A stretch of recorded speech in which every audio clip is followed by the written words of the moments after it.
ዕለተ እሑድ ምሽት ላይ ያቺ ክፉ ቀን በቃ አጋጣሚ ያቺ ቀን መጣች። ብየት መሸሸግ ይችል ነበር። በቃ ደስ ይለኝ ነበረ። በቃ ያቺን ቀን የሆነ ነገር ውስጥ ተሸሽጌ ባሳለፍ ደስ ይለኝ ነበር። መሸሸጊያ እንግዲህ አልነበረኝም ማለት ነው። ምን ስታደርግ ነበረ ነገሮችን የምትረሳው? እንደነገርኩ በቃ ቀጥታ እዚህ መጣው። አብዛኛው ጊዜን በቃ መጠጥ ነው የምጠጣው። በቃ ሁለት ቀን ካልጠጣው በቃ መልሶ ራሴን ጭንቀት ውስጥ ነው የሚከተኝ። እውነት ስነግር ከፈጣሪ ጋር እንኳን ያጣላኝ ነበር። እንዴ ፈጣሪ ለምንድን ነው ይሄን ያደረገው? የዚህን ያህል መጥፎ ሰው ሆኜ ነው? ምንስ አጥፍቼ ነው እላለሁ። ለምን እኔ እንደዚህ አይነት ችሎታ ሰጥተኸኝ ለምንስ እንደዚህ እንደሆን ፈቀድክ ብዬ በጣም አስብ ነበር። ምን አጥፍቼ ነው? ምንስ አድርጌ ነው ብዬ ለረጅም አመት እኮ ነው የምልህ አስባለሁ። አንዳንድ ሰው ክፉ ሰው የሆነ ነገር ሲደርስበት የሆነ እንትን ሊልች፣ ግን እኔ ምንም አንዳንዴ ብቻ በጣም ከባድ ጊዜ ነበር ያሳለፍኩት።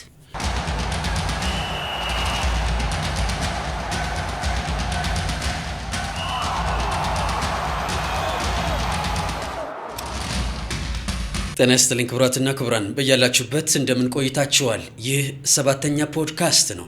ዛሬም ከአንድ እንግዳ ጋር ቆይታ ልናደርግ እዚህ 7ኛ ስቱዲዮ ተሰይመናል።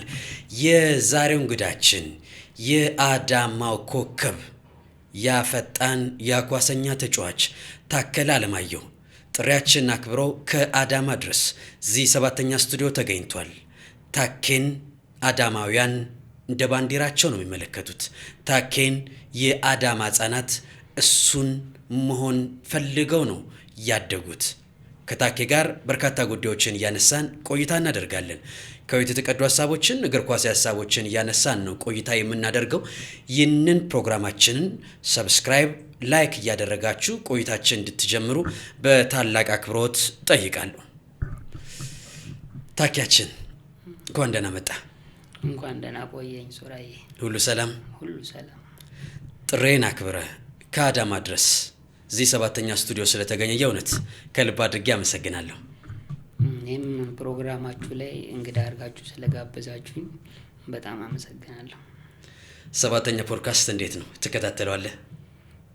አዎ 7ኛ ፖድካስት እከታተለዋለሁ። አዲስና ለየት ያለ ፕሮግራም ነው። ያው በአጭር ጊዜ ቢሆንም ብዙ ተመልካቾች ዘንድ ተወዳጅነትን ያገኘ ፕሮግራም ነው። ለብዙ ወጣቶች ትምህርት ሰጪና ቆንጆ ፕሮግራም ነው። እንደዛ ሆኖ አይቼዋለሁ። በጣም አሪፍ። 7ኛ ፖድካስት ላይ ለእንግድነት ካሰብናቸው ታሪካቸው ቢሰማ ለበርካቶች መማሪያ ይሆናል ብለን ካሰብናቸው ሰዎች መካከል አንዱ አንተ ነህ። ያኔ ከዛሬ 10 ዓመት በፊት የተፈጠረውን ጉዳይ ዛሬ ላይ በ7ኛ ፖድካስት ሰፋ አድርገን እናነሳዋለን። ስለዚህ ቆይታችን ለመጀመር ዝግጁ ነኝ? በጣም አሪፍ። ታኪያችን አዳማ እንዴት ናት? የባሏ ዜማ ላይ ነን። ያቺ ለወትሮ እንኳን ሙቅ ያለችው ከተማ በዓል ሲጨመርባት ድባቧ እንዴት ነው? በጠዋት ነው የመጣው፣ ዋዜማ ላይ ነን። እንዴት ነው? ያው አዳማ ሁልጊዜ እንደተለመደው ግርግር ነች። አሁን ላይ ደግሞ ሰውም በጣም በዝቷል። የበዓል ዋዜማውም ጥሩ ነው፣ ጥሩ እያለፈ ነው ያለው። ስለዚህ የገና በዓል ስሜቱ አዳማ ላይ በደንብ አለ ማለት ነው? አዎ በደንብ አለ። እውነት ነው።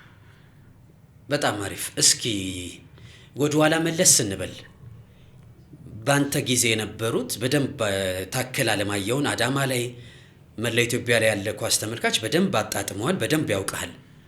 አሁን ላለው ጄኔሬሽንም ለተመለከቱም በምናብ እስኪ ታከለ አለማየሁ ምን አይነት የእግር ኳስ ኳሊቲ ነበረው?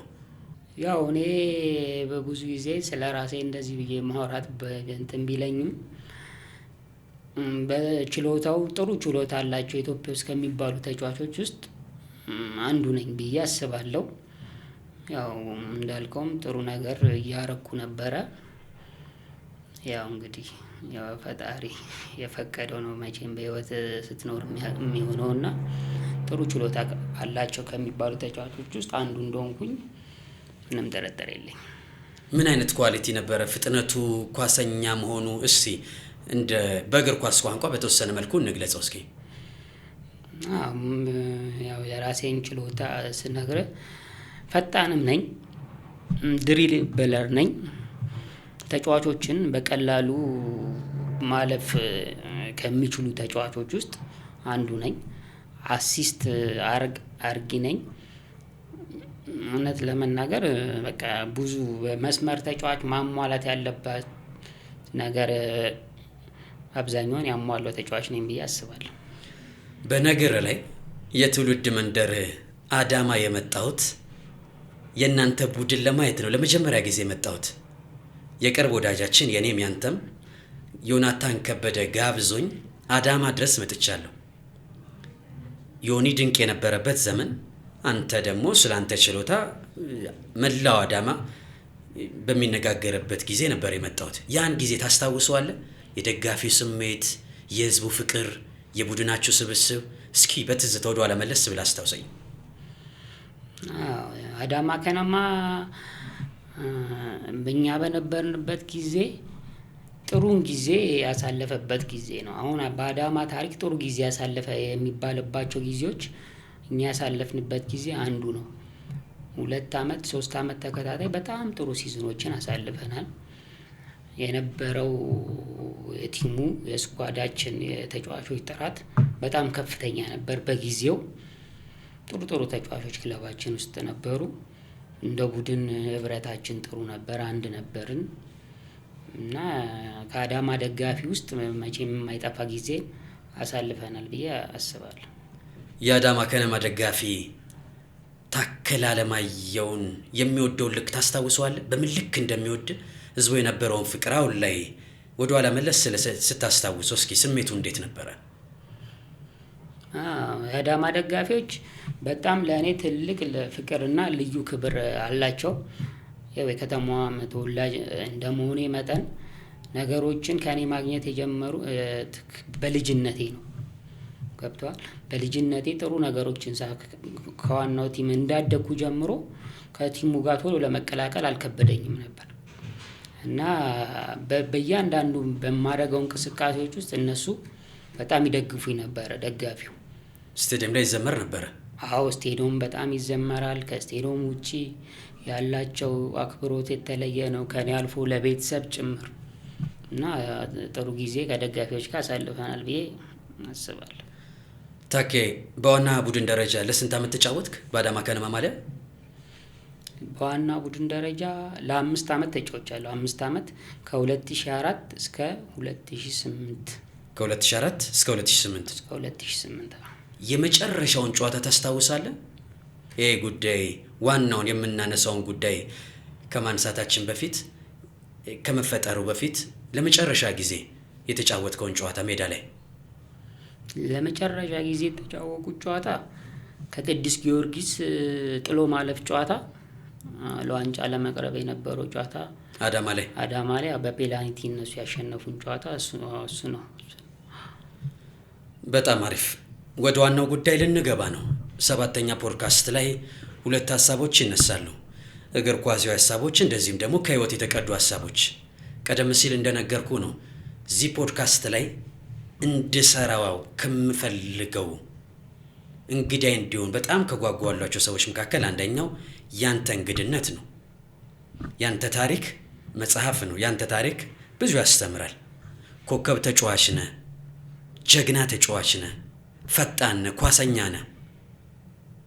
እስኪ ልደትህ ሊከበር 1 ሳምንት ሲቀረው ዕለተ እሑድ ምሽት ላይ ያቺ ክፉ ቀን በአዳማ ከተማ አንድ የመዝናኛ ቦታ ላይ የተፈጠረ አንድ ጉዳይ አለ። እስኪ ያንን ጉዳይ ያንን ምሽት ለ7ኛ ፖድካስት ቤተሰቦች በተወሰነ መልኩ እናጫውታቸው። መቼም ያችን ምሽት ባሰብኩ ቁጥር ውስጤ ወደ ራሴ የሚመጣ አንድ ከባድ ነገር አለ።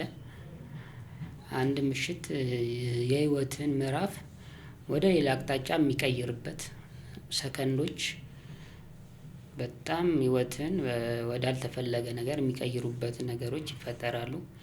እኔ በሰዓቱ የሆንኩት ምን መሰለ፣ አጋጣሚ ከጓደኞቼ ጋር እየተዝናናሁ ነበረ። ከዛ ምሽት ላይ ነበረ። ከዛ ከጓደኞቼ ጋር ቁጭ ብዬ ነበር። ከዛ አጋጣሚ ከጀርባችን ልጆች ይጣላሉ። ከዛ እኔ በዛ ቅጽበት ጸብ ምናምን ሲባል ስሰማ ስዞር አይኔ ላይ አደጋ ተፈጠረ።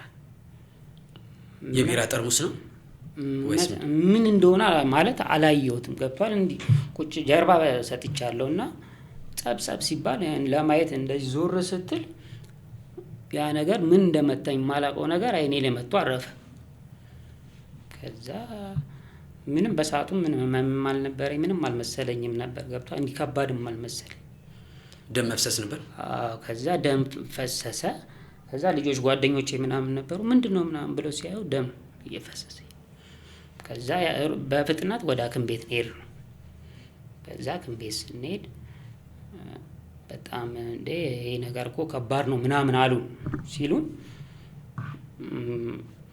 ከዛ ወደ ከፍተኛ ክትትል ማድረግ አለበት፣ አዲስ አበባ መሄድ አለበት፣ እዚህ ከአቅማችን በላይ ነው ምናምን ብለው አሉ ዶክተሮች። ከዛ ቀጥታ ወደዚህ ነው የመጣሁት። ከዛ እዚህ መጣሁና የተለያየ 6 ነው 7 ሐኪም ቤቶች፣ ትላልቅ ሐኪም ቤቶች አይን ህክምናዎች ሄጃለሁ። ማለት ሁሉም ተመሳሳይ እንትን ነው የሚነግሩክ፣ ይሄ ከባድ ነው ከዚህ በኋላ እንደዚህ አይኑ ማየት አይችልም ምናምን ሲሉ፣ በጣም ብዙ ሰዎች ነበሩ አብረውኝ ከአዳማ ድረስ የመጡ። እንደነገርኩ ግማሹ በጣም ማለት የነበረው ሰው እንዳለ ያለቅሳል ምናምን አዘኑ፣ ዶክተሮች ተመሳሳይ መልስ ስለሚሰጡ ማለት። ከዛ እኔ ምንም አልመሰለኝም፣ እስቃለሁ ራሱ ማለት እውነትም አልመሰለኝም። ገብቷል። አለማመኑ ነበረ፣ አለማመኑ ነበረ፣ ድንጋጤውም ነበረ። ማለት ምንም አንዳንዴ የሆነ ነገር ተጣልተ የሆነ ነገር አደጋ እንትን ተፈጥሮብህ ቢሆን የሆነ ነገር ታስባል። ግን ነገሮች በአጋጣሚ የሆኑ ነገሮች ስለሆኑ አላመንኩም ነበር። በጣም ከባድ ነበር። በጣም ያስደነግጣል። እስኪ ያቺን ምሽት አሁን በተወሰነ መልኩ ከዚህ በፊት ተናግረውም ስለማታውቅ ይህንን ሀሳብ ማጫወት በእርግጠኝነት አዳማም ላይ ሰዎች ምንድነው የተፈጠረው ብለው ይጠይቋል ብዬ አስባለሁ። እስኪ በጊዜው መዝናናቱ ነበር፣ በደንብ መጎንጨቱ ነበር፣ መጠጥ ላይ ቆይተ ነበር በዛ ምሽት ወይስ እንዴት ነው? በዛ ምሽት እውነት ለመናገር ብዙ አልጠጣውም ነበረ። ገና የገባውበት ቤት 10 ደቂቃ እንኳን አልቆየሁም። ይሄ ነገር ሲፈጠር ገባን፣ ቁጭ አለን። በቃ በዛች ሰከንድ ውስጥ ነው፣ በ10 ደቂቃ ባልሞላች ሰዓት ውስጥ ነው ይሄ ነገር የተፈጠረው። 10 ደቂቃ ውስጥ? አዎ፣ በ10 ደቂቃ በማትሞላ ሰዓት ውስጥ በቃ እንደገና እንደዚህ ያዝነውንም ጠርሙስ እንኳን እንትን ብርጭቆ እንኳን አንድ ፉት እንዳልኩ ነው ይሄ ነገር የተፈጠረው። የተሻለ ሕክምና ለማግኘት ከሀገር ወጥቶ ለመታከም ምናምን አልተሞከረም በጊዜው?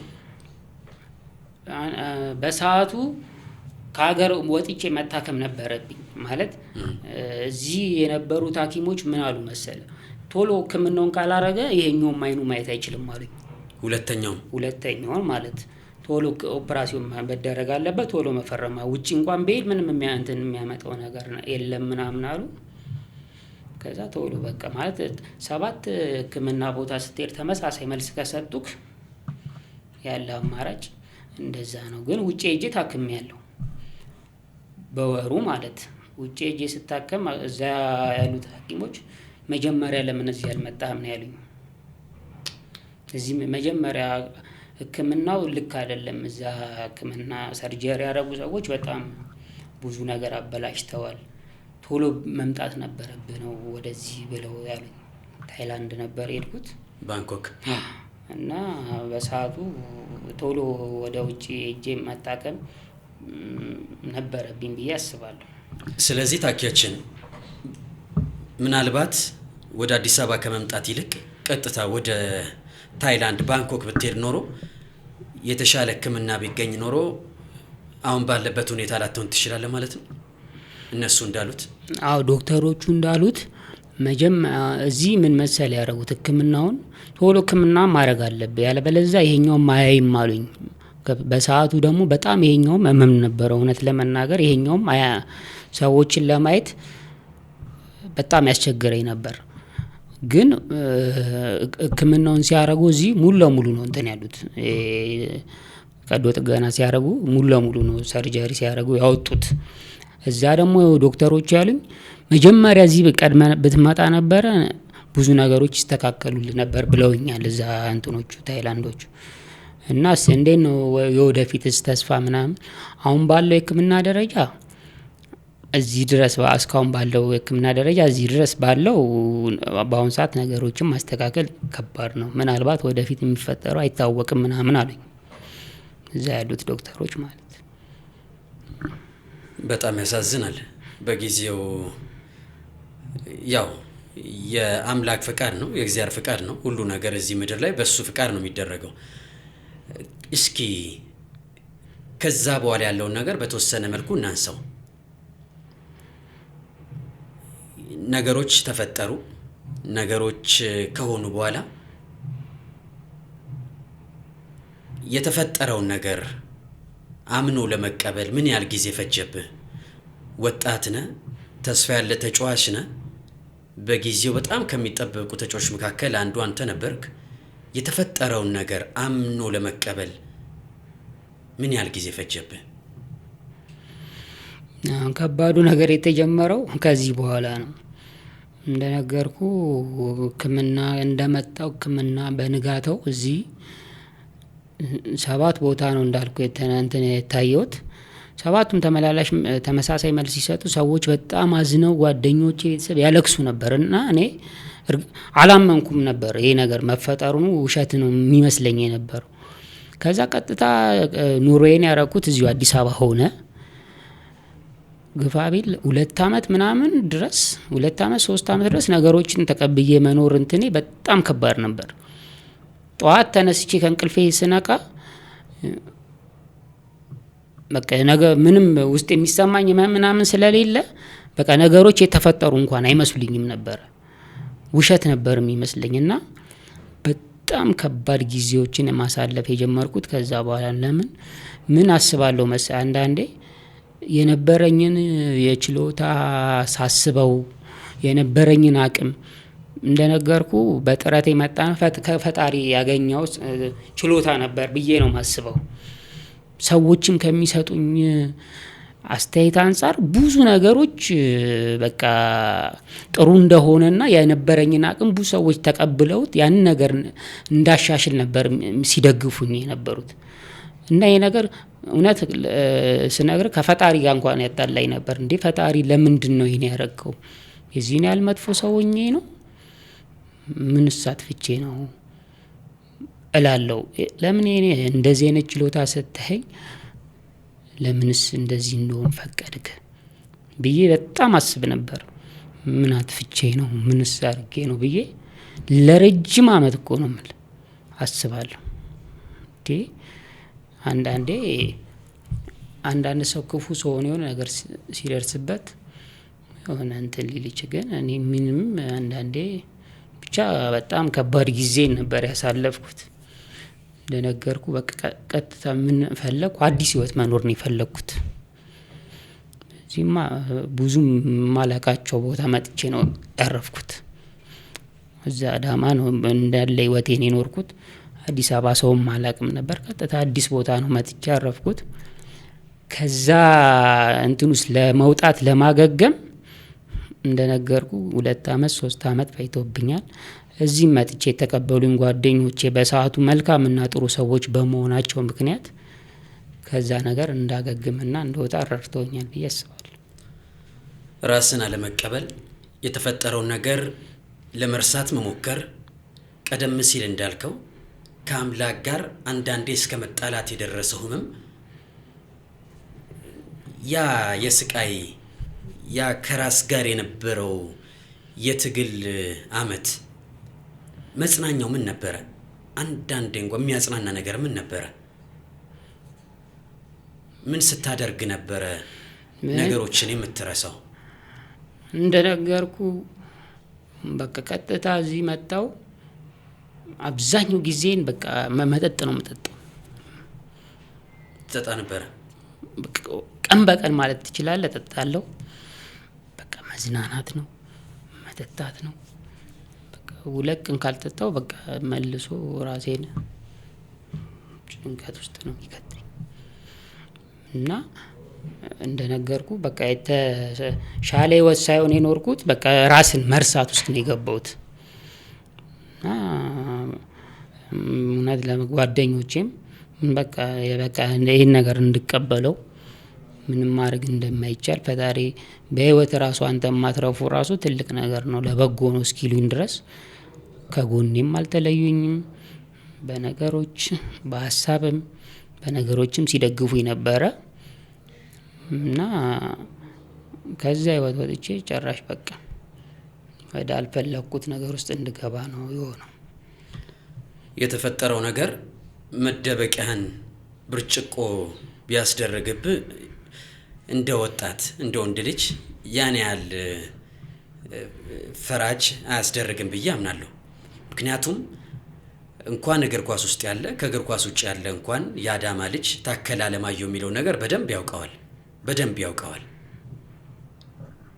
ከዛ በኋላስ የማገገሚያ ጊዜ ታስታውሰዋል? ነገሮችን ወደ መቀበል ነገሮችን ወደ ማመን ስትመጣ ከዛ በኋላ ያለው ጊዜ በምን ማለፍ ጀመረ? ምን ራስን ለመቀበል ምን ማድረግ ጀመርክ? ራሴን ለመቀበል መጀመሪያ እንደ 2 አመት ከምናምን እንደቆየው እዚህ በእንደዚህ አይነት ህይወት ውስጥ አዲስ አበባ 2 አመት ምናምን እንደቆየው ነገሮች ተደጋጋሚ ሆኑብኝ። ምን ገጠመ? በቃ የማሳልፈው ነገር ተደጋጋሚ ሆነ። በህይወት ውስጥ ለውጥ መምጣት እንዳለበት ማሰብ ትጀምራለህ። እናትና አባት በቃ ማለት የመጀመሪያ እንዳልኩ 2 አመት ውስጥ ማንም የሚጫነኝም ሰው የለም። ምንም ነገር ባረግ ምንም በቃ ማንም ከዛ ቤተሰብም በቃ ይሄ ነገር አልፏል አዲስ ህይወት መመስረት አለብህ። ያ ደግሞ ወልደ ልጆች አፍረተ እንድትኖር ነው የምንፈልገው። ይሄ ህይወት ምንም አይጠቅምም ምናምን አሉኝ። ከዛ ውስጤን ማሳመን ጀመርኩኝ። ማለት ያው ቤተሰብ በተፈጠረው ነገር አዝኖም እዚህ ጋር ደግሞ በህይወትህም እንደዚህ ነገር ውስጥ በመሆኑ ድጋሚ ማሳዘን ይሆንብኛል አልኩና ቀጥታ በቃ እነሱ እዛው አዳማ እንድኖር ነበር የፈለጉት። ያው በቃ ስራ መስራት አለብህ ያለ ስራ ከባድ ነው ህይወት ምናምን አሉኝ። ቀጥታ በቃ እነሱ የሰጡኝን ምክር ተቀብዬ ወደ አዳማ ገባሁ። በጣም አሪፍ። በዚህ ሁሉ ችግር ውስጥ የተከፈለ ትልቅ መስዋዕትነት ይኖራል ብዬ አስባለሁ። ቤተሰብ ከህክምናው ጀምሮ አጠገብ ያሉ ሰዎች ከህክምናው ጀምሮ ጉዳዩ ከተፈጠረ ጀምሮ እስኪ የተከፈለው መስዋዕትነት በምን ልክ ነው? ምክንያቱም ኦሬዲ አይን ጠፍቷል። ትልቁ ህልምህን በተወሰነ መልኩ አጥተዋል። እስኪ የተከፈሉት መስዋዕትነቶችን እናስታውሳቸው እስኪ።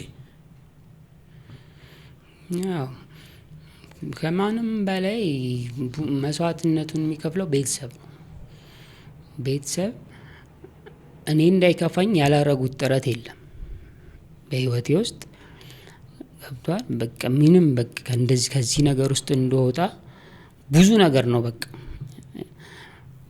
በኢኮኖሚ እንኳን ማለት ይሄ ያላ ብዙ ነገር ያየ ሰው ልጅ ነው ምናምን ብለው ከሰው በታች እንዳልሆኑ እንኳን ብዙ ነገር ጥረዋል። ጓደኞቼ ከጎኔ እስከመሆን በቃ ከጎኔ ብዙ ነገራቸውን ትተው አብረውኝ እስከመሆን እንዳይደብረው ብለው በቃ አብረውኝ ነበሩ። ለረጅም ለ3 አመት አብረውኝ ነበሩ ከዚህ ነገር ውስጥ እስከወጣ እና ጓደኞቼና ቤተሰቦቼ በጣም ትልቅ ነገር አድርገዋል። ሰሞኑን በዚህ የሞሮኮ የአፍሪካ ዋንጫ ላይ አንድ ተጫዋች የዓለም ሚዲያዎችን እያነጋገረ ነበረ። በትውልድ አይቮሪ ኮስታዊ ነገር ግን ለቡርኪና ፋሶ ለመጫወት የመረጠው ጂዮርጂ የተባለ በአሜሪካው ሜጀር ሊግ ሶከር የሚጫወት ተጫዋች አለ። ይህ ተጫዋች ካንተ ጋር ተመሳሳይ ታሪክ አለው። በአንድ አይኑ የተጫወተ ጎል እስከ ማስቆጠር በትልቁ መድረክ ላይ ስሙን እስከ ማስጠራት ደርሷል። ምን ተሰማ? እስኪ ምን ተሰማ? እኔ እንደውም እውነት እሱን ስሰማ ወይኔ ጊዜዎች ምናለው ወደኋላ በሄዱ ብዬ የእውነት አስቤያለሁ። እውነት ለምሳሌ እኔ የነበረኝ ችሎታ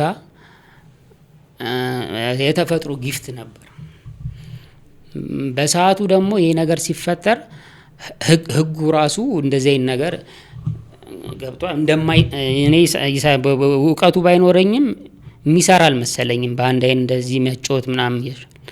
ግን ያው በሰዓቱ ማንም በእንደዚህ ደረጃ ማንም እንደዚህ መጫወት እንደምችል ምናምን የነገረኝም ሰው የለም። ድጋፍም ከዛ በኩል አላ ግን አሁን ላይ የሱን በካዮ በኋላ ወይኔ ያልኩኝ በቃ ወይኔ ምን አለ ያጊዜ ሆነ እውነት ደግሞ የምጫወትበትን ቦታ ሳስበው ወይኔ ያልኩኝ በቃ የመር መጫወት ደግሞ አቅሙም ነበረኝ። ገብቷ ገና ወጣት ነኝ ልጅ ነበርኩኝ። ይሄ ነገር ሲፈጠር በጣም እንትን አልኩኝ ተሰማኝ። የእውነት ለካ መጫወትም ይቻላል።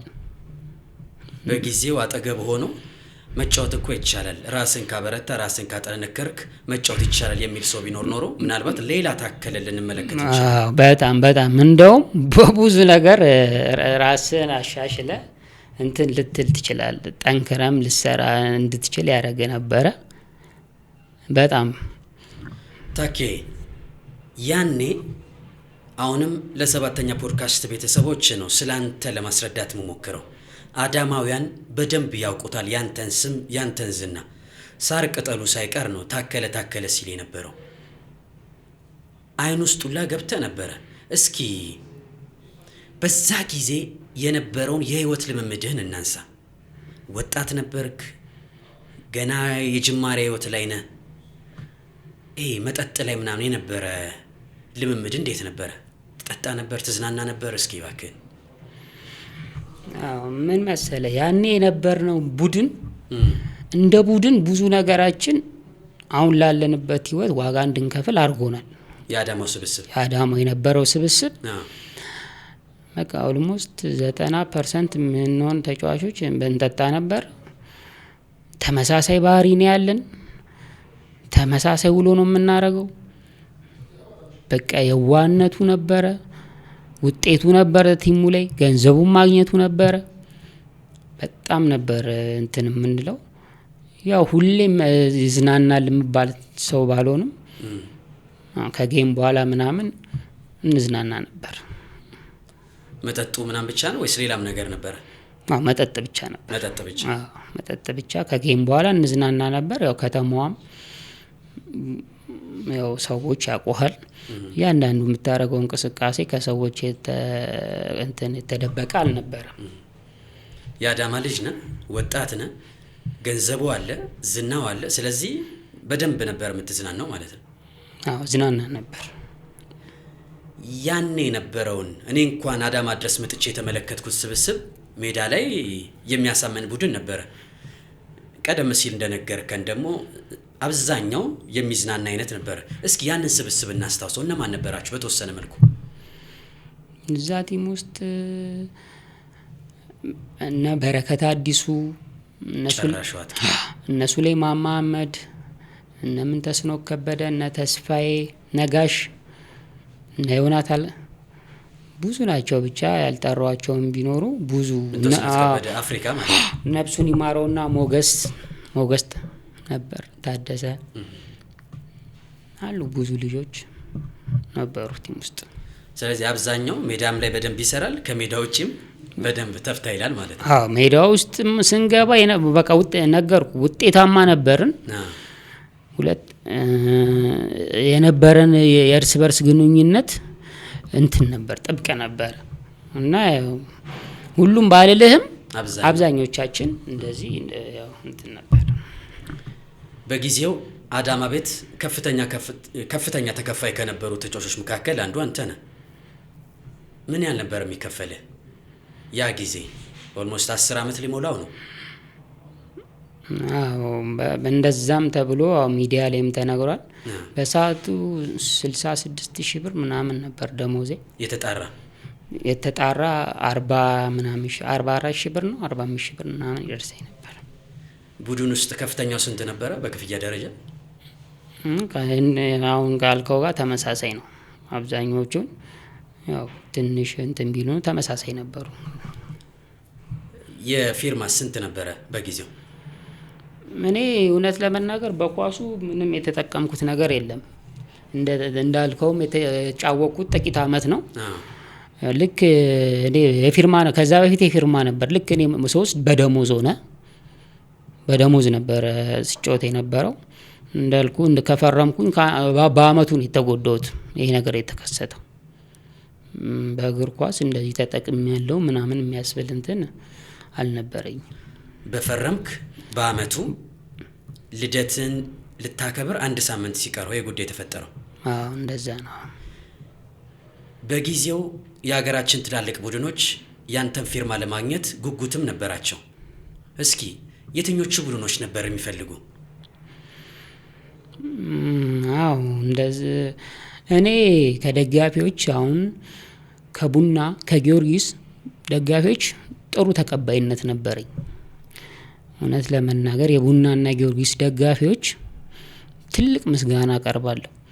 ተጎድቼ በጣም ቀጥታ እዚህ በመጣው ሰዓት ቃሊቲ ነበር ያረፍኩትና ደጋፊዎቹ በአንዳንድ ቀን ልዩነት የሁለቱም ክለብ ደጋፊዎች ቤት ድረስ መጥተው ማሊያቸውን ሰጥተው አጽናንተው በቃ የነበረኝን አቅም ነግረውኝ እግዚአብሔር ብሎ ተሽሎክ ወደምንወደው ወደ ክለባችን መጥተህ እንድንትጫወት በጣም እንደሚፈልጉና በጣም ብዙ እኔ በህይወት መቼም የማረሳው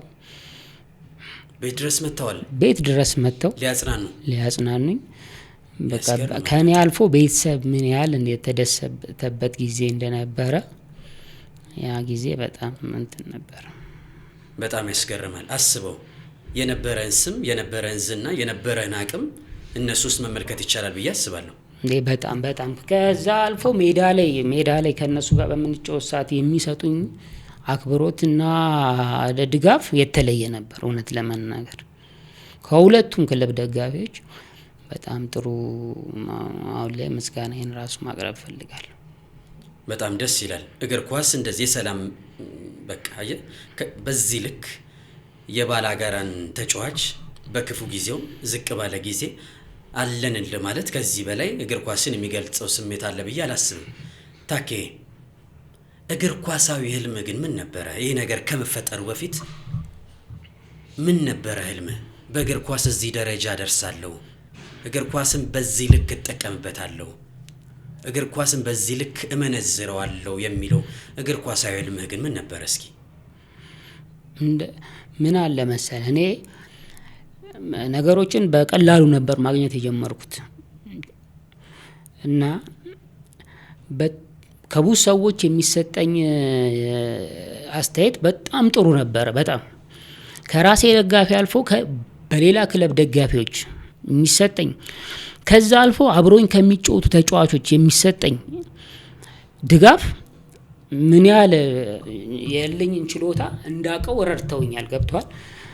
አብሮኝ የሚጫወቱ ተጫዋቾች ምን ያህል ጎበዝን ብዙ ነገር ማስተካከል እንዳለብኝ በቃ ያለኝን የተፈጥሮ ችሎታን በጣም ነበር የሚያደንቁት እና ልጅነትም ነበረ ያኔ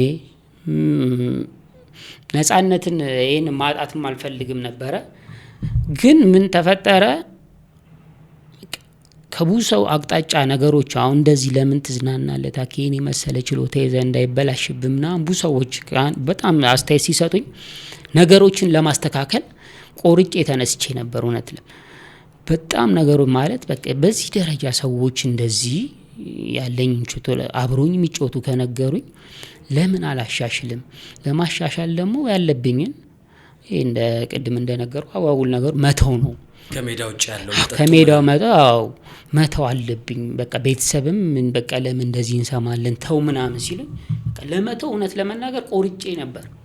ቃልም ገብቼ ነበር ለቤተሰቤ። በቃ ክረምት ማጠናከሪያ ስፖርቶችን ጀምሬ ነበር። በቃ አንዳንዴ የቀን ጎዶሎ ይመጣብሃል። በቃ በምንም ልትመልሰው አትችልም። በቃ አጋጣሚ ያቺ ቀን መጣች። ብየት መሸሸግ ይችል ነበር። ባቃት ደስ ይለኝ ነበረ። ሐምሌ ወር ላይ ነው አይደለም? ሐምሌ 17 ቀኑንም አስታውሰዋለሁ። በቃ ያቺን ቀን የሆነ ነገር ውስጥ ተሸሽጌ ባሳለፍ ደስ ይለኝ ነበር። መሸሸጊያ እንግዲህ አልነበረኝም ማለት ነው። ታኬ እዚህ ምድር ላይ ሁሉ ነገር በፈቃደ እግዚአብሔር ነው የሚሆነው። የተጻፈውን እንኖራለን ብሎ ከሚያስቡት መካከል አንዱ ነኝ። ስለዚህ ዋናው ታኬ በህይወት መቆየቱ ነው። ዋናው ታኬ ዛሬ ላይ በአንድም በሌላም ህይወትን መቀጠሉ ነው። ታኬ ከዚህ አደጋ በኋላ ህይወት በሌላ መልክ ተቀብላለች። ደስ ያለኝ ጉዳይ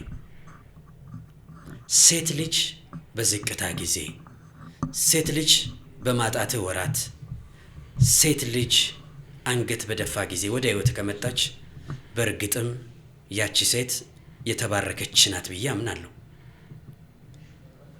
ከ4 ዓመት በፊት ታከለ አለማየሁ ተሞሸረ የሚለውን ሬዲዮ ላይ እንኳን ስናወራው ነበር። እቺ የተባረከች ሴት ማን ናት? ካደጋው በፊት ነው የተዋወቃችሁት? ካደጋው በኋላ ነው? እስኪ ባክን ባለቤትን አስተዋውቀን የነበረውን ነገር አጫውተን። እንደነገርኩ እዚህ 3 ዓመት ከቆየው በኋላ እሺ ቤተሰብ በቃ ለምን በቃ ህይወት በቃ ይቅርብ፣ አዲስ ህይወት ጀምር፣ ቤተሰብ መስረት፣ ልጆች ውለድ አሉኝና ቀጥታ ወዴት ገባው? ወደ አዳማ ገባው። እሺ እዛ ቤተሰብ እናትና አባቴ ሰሩልኝ ቤት ነበረች። እሺ ያው እንዳይከፋው ብለው በቃ ከዚህ ነገር ውስጥ ወጡ። በቃ እንዳይከፋው በቃ በዚህ እንኳን ይዝደሰት ብለው እናትና አባቴ ቤት ሰርተውልኝ ነበረ። ከዛ ቀጥታ ገባው ብቻዬን እየኖርኩኝ። ከዛ ስራም ጀመርኩኝ። ያው እነሱም ትንሽ ብር እንትን አሉኝና ስራ ጀመርኩኝ። ከዛ ቀጥታ በቃ አግባ በቃ ውስጤ ብቻዬን ደሞ ስኖር አግባ የሚል ውስጤ ያሳመጣ። ከዛ ቀጥታ ምን ሄድኩኝ? አጋጣሚ ሆኖ ጊሸን ማርያም ሄድኩኝ። እሺ ከዛ ጊሸን ማርያም ሄድኩና ጸሎት አረኩኝ። እውነት ለመናገር የምፈልገውን አይነት ሚስት እንዲሰጠኝ፣ ጥሩ ሚስት ለትዳሬ ለልጆቼ የምትሆነኝ።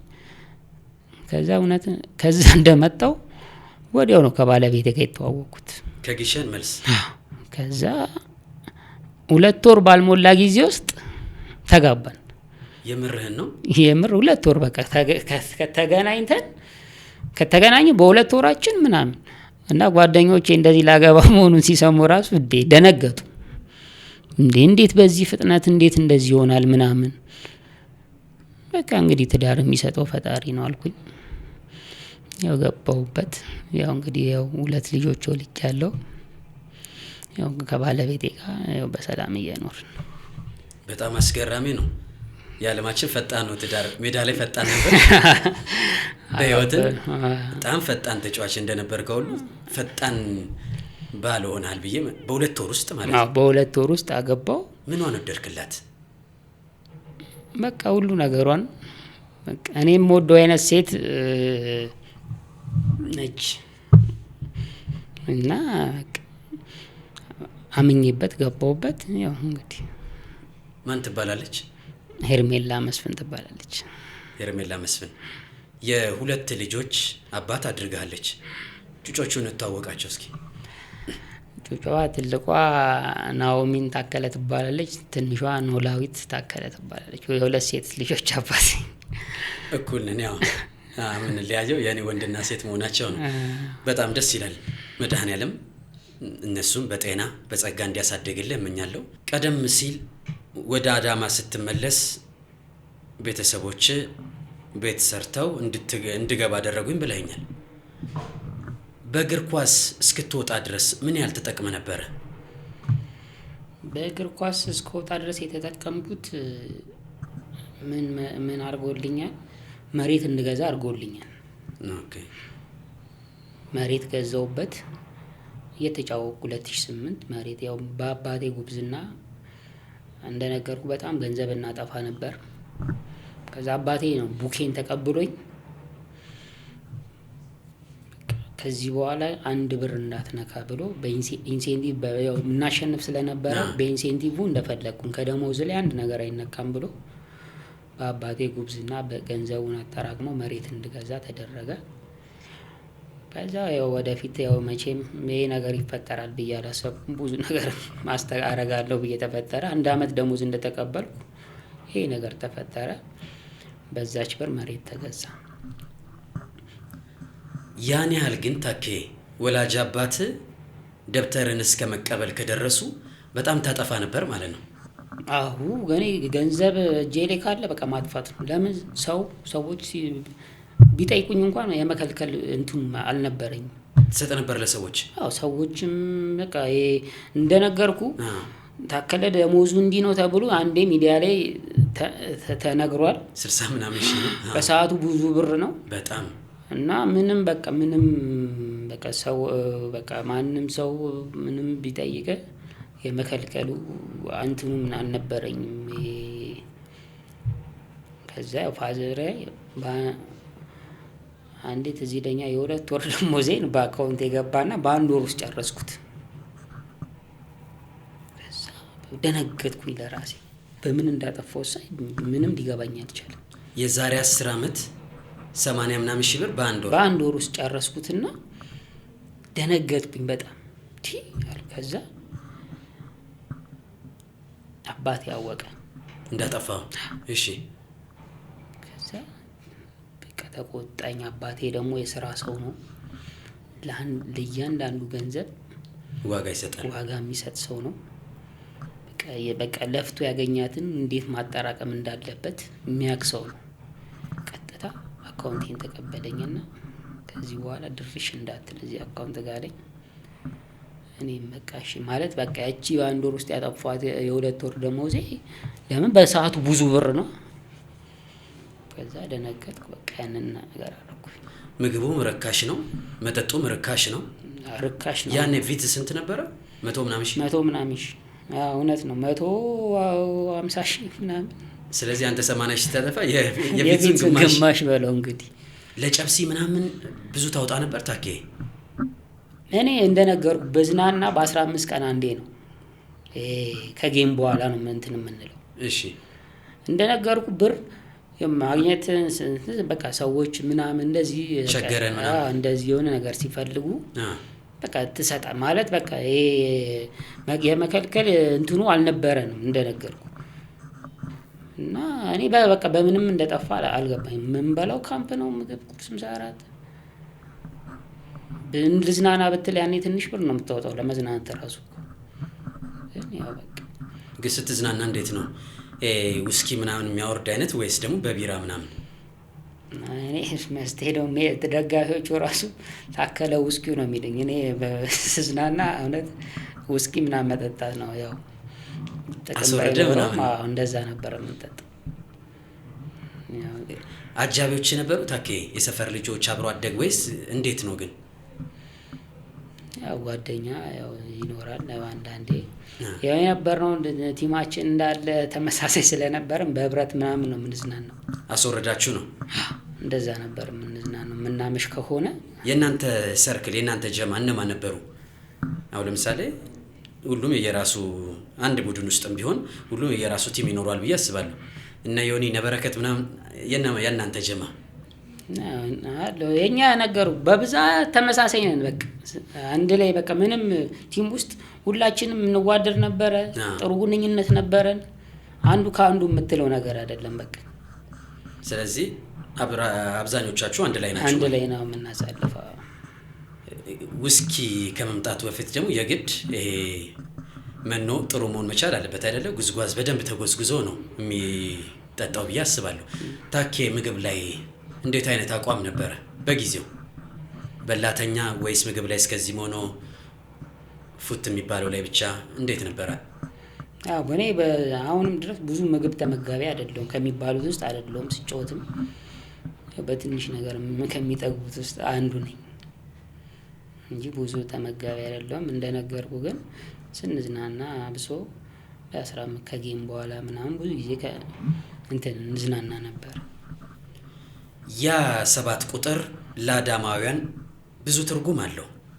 አሁን ድረስ የአዳማ ሕፃናት መሆን የሚፈልጉት ታከለ አለማየሁ፣ አዳማውያን በአንድ ልብ ያጨበጨቡለት ታከለ አለማየሁ። አይቼ ተገርሜያለሁ። አዳማን ያወቅኳት ባንተ ምክንያት ነው ብያለሁ። ዮኒ ጋብዞኝ። ወደ ኋላ መለስ ብለህ ስትመለከት ይህንን ጨዋታ አልረሳውም። የኔ ምርጥ የነበረበት ከ10 ለራስ የሰጠውበት ጨዋታ ነበር። በትዝታ የምታስታውሰው የትኛውን ጨዋታ ነው? አዳማ ስቴዲየም ላይ። እኔ እውነት አሁን ስጠይቀኝ እኔ በጣም በህይወቴ ውስጥ ለራሴ 10 ከምሰጣቸው ጨዋታዎች ውስጥ በብዛት 2 ወይ 3 ላስታውስክ። እሺ። አንድ አዳማ ከነማ ላይ አዳማ ከቡና ከኢትዮጵያ ቡና 3 እኩል የወጣንበት ጨዋታ። እኔ እንደውም የተጫወኩት 45 ደቂቃ ነው። በእርግጥ ከረፍት በፊት ተጎድቼ ወጥቻለሁ። እሺ። ግን በቃ የነበረው የዛ ቀን ድባቡ የነበረን የቲሙ ፐርፎርማንስ የኔም በግሌ የነበረው እንትን በቃ የተለየ ነበር። ሌላ 2008 ከሐዋሳ ከነማ ሐዋሳ ላይ እሺ አርቲፊሻል ሜዳ ላይ የተጫወትነው ጨዋታ በቃ መቼም ከአይምሮ አይወጣም። ለምን 1-0 እየመሩን እስከ ረፍት ሐዋሳ ደግሞ የነበረው የዛ ጊዜ ቲም በቃ ያስቀናሃል። የውበቱ አባተ ቲም ምን አለ እዚህ ቲም ውስጥ ቁጭ ባልኩኝ በቃ ይሄ ቲም ለእኔ ያጫወት እኮ ነው የሚሆነው ብዬ ከሚገርም እስከ ረፍት ማለት በቃ እኛ ምንም እንዳልሆንን አወቅን። ምንም በቃ እኛ እንዴ ተጫዋቾች ነን እንዴ እስከምል ድረስ ማለት ነው። ሐዋሳ ከነማ የነበረው ፐርፎርማንስ ሜዳው ይመቻል ያውቁታል። ግን ደግሞ ለረፍት ላይ በቃ ከራሴ ጋር ተጣላሁ። ምን ስለሆኑ ነው እንደዚህ የሚበልጡን አልኩኝ። ከረፍት በኋላ ደግሞ የእነሱ 45 ደቂቃ ወደኛ መጣ እና በግሌ ደግሞ ያሳየሁት ፐርፎርማንስ ቲማችን እንዲያሸንፍ የሚያደርግ ፐርፎርማንስ ነበር። ከረፍት በኋላ እኛ 2-1 አሸነፍናቸው። 2-1 አገባ። ሁለቱንም አሲስት ያደረኩት እኔ ነኝ። ማን አገባ? ታፈሰ ተስፋዬ። ከሐዋሳ ነበር እኛ ጋር የመጣው። የቀድሞ ቡድኑ ላይ ተበቀላቸው እንደማለት ነበረ።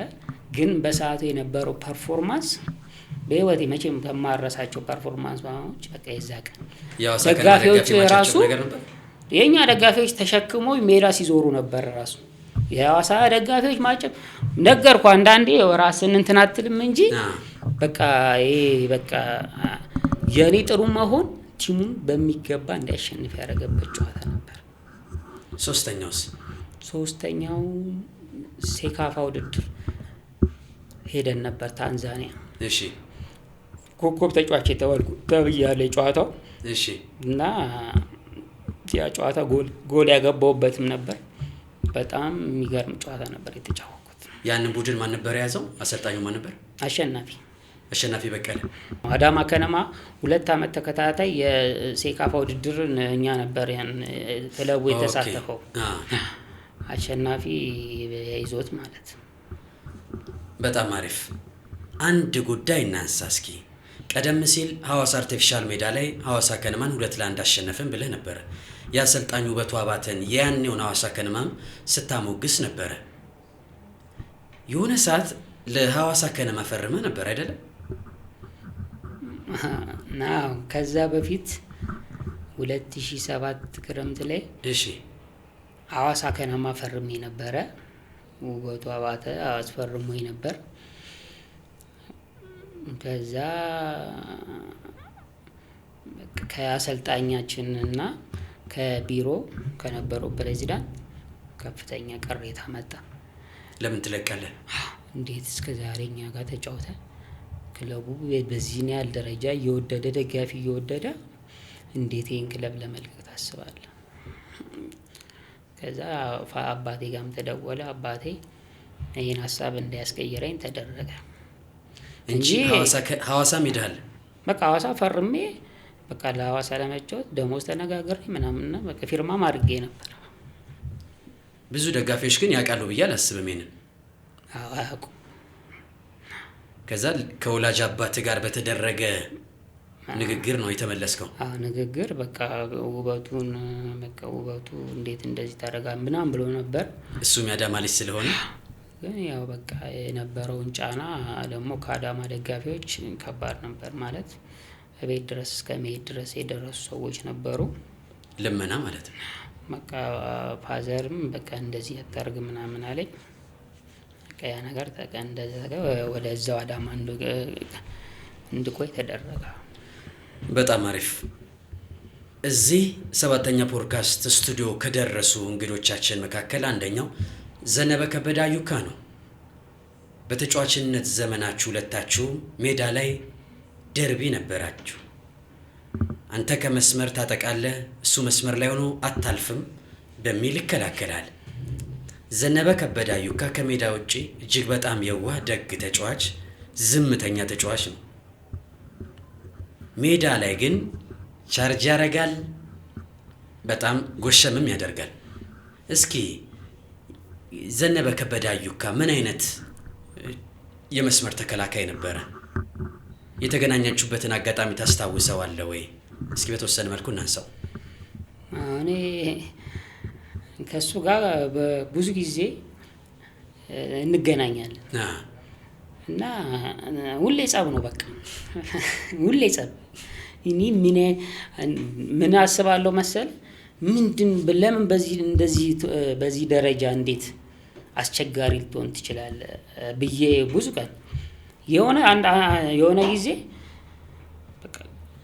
ከሱ ጋር እሱን የሆነ ነገር አድርጌ እስከ መውጣት መፈለግ በቀይ በወጣ ምንም አይመስለኝም ብዬ አስቤ አውቃለሁ። ይሄን ያህል ማለት ነው። ይሄን ያህል በቃ ሜዳ ላይ ከዛ ምንድነው ብዬ ከዛ አጋጣሚ አብሮኝ የተጫወተ ተጫዋች ከዛ እነሱ ክለብ ይገባና በቃ ሜዳ ላይ በቃ ሁሌ በቃ ከሱ ጋር ደርቢና በቃ በሚያደርገው ነገር እንደምናደድበት ምናምን ነገርኩት። ወይኔ ታኪ ያለኝ ምን አይነት እኮ ብታቂው እኮ በቃ እንዳንተ የዋ ሰው ነው ምናምን አለኝ። በቃ ካዲያ ሰው እንዴት ሁለት አይነት ሰው ይሆናል ብዬ እስከ ማለት ነው። ሜዳ ላይ በጣም አይለኛ ልጅ፣ ሜዳ ላይ በጣም አይለኛ፣ ይማታል፣ ይሳደባል። በቃ ምንም በቃ ሜዳ ላይ በቃ ሌላ ሰው ነው አሉ፣ ከሜዳ ውጪ ደግሞ ሌላ ሰው ነው አሉኝ። በቃ እና ገርሞኛል። የሚሳደበው ግን ሳይኮሎጂካሊ ፎከስ እንዳታረግ በቃ በሜዳ ላይ የምታረገውን እንቅስቃሴ በእርግጥ እኔ በነበረኝ ፐርፎርማንስ በዛ ሰዓቱ ከተቃራኒ ቡድን ትሰማለህ። እኔን ለመያዝ ነው ብዙ ትኩረት የሚደረግ የነበረው ሜዳ ላይ ታኬን ማርክ ለማድረግ። በቃ የቡድኑ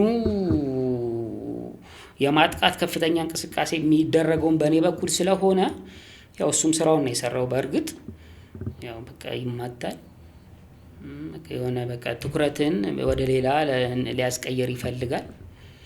ግን ከሜዳ ውጭ ያለውን ባህሪ ደግሞ ሲነግሩኝ በቃ የሰው ልጅ በቃ እንደዚህ ምን እላለሁ በቃ ይገርሞኛል ለራሴ። እና በጣም ጥሩ ልጅ እና አሪፍ ልጅ እንደሆነ ሲነግሩኝ በቃ እቺን እንኳን እስቲ አረ እንዲያስተካክል ሜዳ ላይ በቃ ከዚህ በኋላ አርፎኝ እንዲተወኝ ንገሩልኝ እስከማለት ደረጃ በእርግጥ ደርሻለሁ። አሁን ላይ ያለበትን ጊዜያዊ ማጣት 7ኛ ፖድካስት ላይ ቀርቦ አጫውተው ነበረ። ዘነበ ከበደ አዩካን ያ ጀግና፣ ያ ልባም፣ ያ የሚገርም የመስመር ተከላካይ እንዲሆኑ ስታዩ ምን ተሰማህ? ግን እውነት ለመናገር በጣም ነው ያዘንኩት። ለምን መሰለ የኛ ተጫዋቾች ብዙ ጊዜ ከሜዳ ውጭ ያለን ባህሪ የዋህነታችን በህይወታችን ብዙ ነገር ጎድቶናል።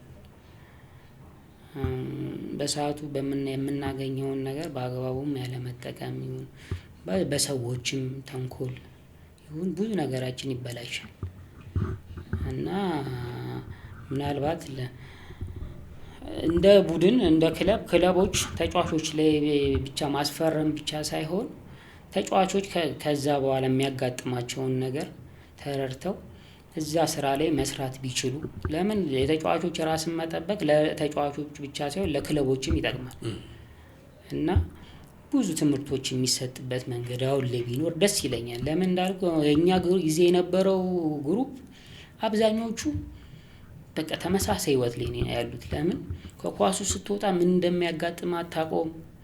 ኳሱ ላይ ለመድከው ማግኘት ያለብን ገንዘብ ያገኘውን ገንዘብ በአግባቡ ካልያዝከው ስትወጣ የምትሰራው ስራ ግራ ይገባሃል። የያዝካትን ብር ደግሞ ወይ ቁጭ ብለህ ታጠፋታለህ። እና አሁን አዩካም ሳየው በጣም ነው ያዘንኩት። ለምን ያን የመሰለ ችሎታ እና እንትን ይዞ በዚህ ደረጃ ያው የሁላችንም ተመሳሳይ ነው ብዬ ነው የማስበው። አብረው ከተጫወቱ ተጫዋቾች መካከል ሌላኛው በረከት አዲሱም ጥሩ ባልሆነ የህይወት መስመር ውስጥ ነው ያለው። ቀደም ሲል ዘነበ ከበደ አዩካንም አንስተናል። ሌሎች ተጫዋቾችም አሉ። የነበረው የህይወት ልምምድ መጠጡ፣ ከሜዳ ውጭ የነበረው ነገር በተለይ ያኛውን ጄኔሬሽን በተወሰነ መልኩ ጎድቶታል ብለን መናገር እንችላለን። የዋህነቱ ተጨምሮ ማለት ነው። ያላቸውን ማካፈል፣ ያላቸውን መስጠት። ቀደም ሲል እንኳን አንተ ነግረን ደሞዜን ስለሰሙ ለሰዎች አልከለክልም ብለኛል። ምን የጎዳቸው ይመስልሃል? እኛ በሰዓቱ የነበሩ ልጆች ብዙ ነገራችን የተስተካከለ አልነበረም። ገንዘቡን እናገኛለን፣ ገንዘቡንም እናጠፋለን። እንደነገርኩ የዋህነቱ አለ። ገንዘቡን ለምን አላማ መዋል እንዳለብን አናቅም ነበር። የምናገኘው ገንዘብ በቀላሉ ነው የሚጠፋው። ከጎናችን ደግሞ እኔ እንዳልኩ አባቴ ተቆጥቶኝ በቃ ተጭኖኝ ያቺን መሬት እንደገዛ አረገኝ። ያ ባይኖር ደግሞ እንደምታስበው ያቺም እንደማትኖር አውቀዋለሁ በእኔ ባህሪ ማለት። እና ቅድም ያልኩ ለዚህ ነው ስልጠና ያስፈልግ ማለት ተጫዋቾቹ በብዙ ነገር መደገፍ አለባቸው። በገንዘብ ብቻ ሳይሆን በህይወታቸው ውስጥ የሚያጋጥማቸውን ነገር ለምን ጥቅሙ ለተጫዋቹም ለክለቡም ነው። እኔ አሁን ተጫዋቾች አሁን በዚህ ሰዓት ቢዝናኑ ተጎጁ ማን ነው? ክለቡም ነው ራሱም ተጫዋቹም ነው። ስለዚህ ወደዚህ ነገር እንዳይገቡ ብዙ የሆነ መሰረታዊ ነገር ስልጠና ቢደረግላቸው ደስ ይለኛል። በጣም አሪፍ ጥሩ ሀሳብ ነው ታኪ ያቀበልከን። ታከለ አለማየሁ ከዛ ሁሉ ከባድ የህይወት መንገድ በኋላ ኦልሞስት 10 ዓመት ሊሆነው ነው ይሄ ነገር ከተፈጠረ። አሁን በየትኛው የህይወት መስመር ውስጥ ነው ያለው? ምን እየሰራህ ነው? ምን ውስጥ ነው ያለው? ያው እንደነገርኩ የኛ ህይወት በጣም አስቸጋሪ ነው። ከኳሱ ስትወጣ በቃ ኳሱ የነበርክበት ህይወት ከወጣ በኋላ ግራ ነው የሚገባክ። ወዴት እንደምትሄድም መንገዱ ያይታወቅ። ሰዎችም ስለሚያውቁ ከዛ በኋላ ማጣቱም ሲመጣ መደበቅ ነው የምትይዘው። እኔ እንዳልኩ በቃ ትዳር እንደያዝኩ በቃ አባቴ ያው የተወሰነ ገንዘብ ሰጠኝ፣ ስራ እንድጀምር ተደረገ። ያው ስራ ጀመርኩኝ። ያው የማላውቀው ንግድ ውስጥ ቀጥታ ገባው። ከዛ በቃ ንግድ ውስጥ ስሰራ ምናምን ያው በትንሽ ካፒታልም ስለጀመርኩኝ ስሰራ ምን ስል በቃ ያው ነገሮች እንዳሰቡልህ አይሄዱም። ምን አይነት ስራ ነበር? የጨርቅ ስራ ነበር፣ የሶፋ ጨርቅ የምሰራው። ሽያጭ? አዎ ሽያጭ፣ ያው በሜትር እና ያው ስራው ደግሞ ትንሽ አስቸጋሪ ነው። ያው ሰዎች ዱቤ ምናምን ይወስዳሉ። ያው ያንን ነገር ቶሎ ለማግኘት ምናምን ትቸገራለህ። ያው ስራ ትንሽ ሰራው። አሁን ስራውም አልተሳካም። ለ1 አመት እረፍት ላይ ነኝ፣ ስራውን አቁሜ። ስለዚህ አሁን በዚህ ቅጽበት ምንም ስራ የለም ማለት ነው? አሁን ላይ ምንም ስራ የለኝም። የቤቱ ጉዳይ ኃላፊነት አለ፣ ልጆች አሉ፣ ቤት ማስተዳደር አለብህ። እሱ ነገር እስከ የት እየመጣ ነው? የገቢ ምንጭህስ?